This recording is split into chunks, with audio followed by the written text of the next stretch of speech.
கேரள மாநிலம் திருச்சூர் மாவட்டத்தில் வீசிய சூறாவளி காற்றில் சிக்கி 300க்கும் மேற்பட்ட வாழை மரங்கள் சேதமடைந்திருக்கின்றன.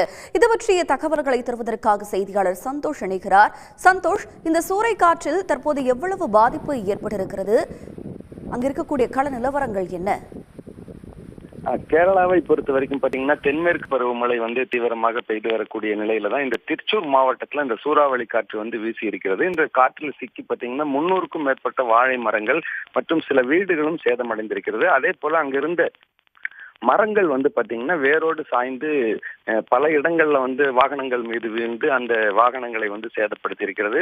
இந்த சூறாவளி காற்றை பொறுத்த வரைக்கும் பாத்தீங்கன்னா பொதுவாக அந்த வறண்ட ஒரு நிலையில அந்த தூசிகளையும், அதாவது அந்த இடத்துல இருக்கக்கூடிய குப்பைகளையும் சுழற்றி வீசி வரக்கூடிய காட்சிகளை நம்ம பார்த்திருப்போம். ஆனா இந்த கேரளா மாநிலம் திருச்சூர் மாவட்டத்துல வீசிய சூறாவளி காற்று பாத்தீங்கன்னா அங்க வயல்வெளிகள்ல தேங்கி இருந்த மழை நீரை சுழற்றி அடித்தபடிதான் இந்த சூறாவளி காற்றானது வந்திருக்கிறது.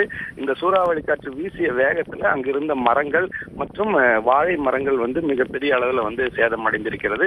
அந்த சூறாவளி காற்று வீசக்கூடிய சமயத்துல எடுக்கப்பட்ட வீடியோ தான் தற்போது இணையத்துல வைரலாக பரவி வருகிறது. தங்களுடைய விவரங்களுக்கு நன்றி சந்தோஷ்.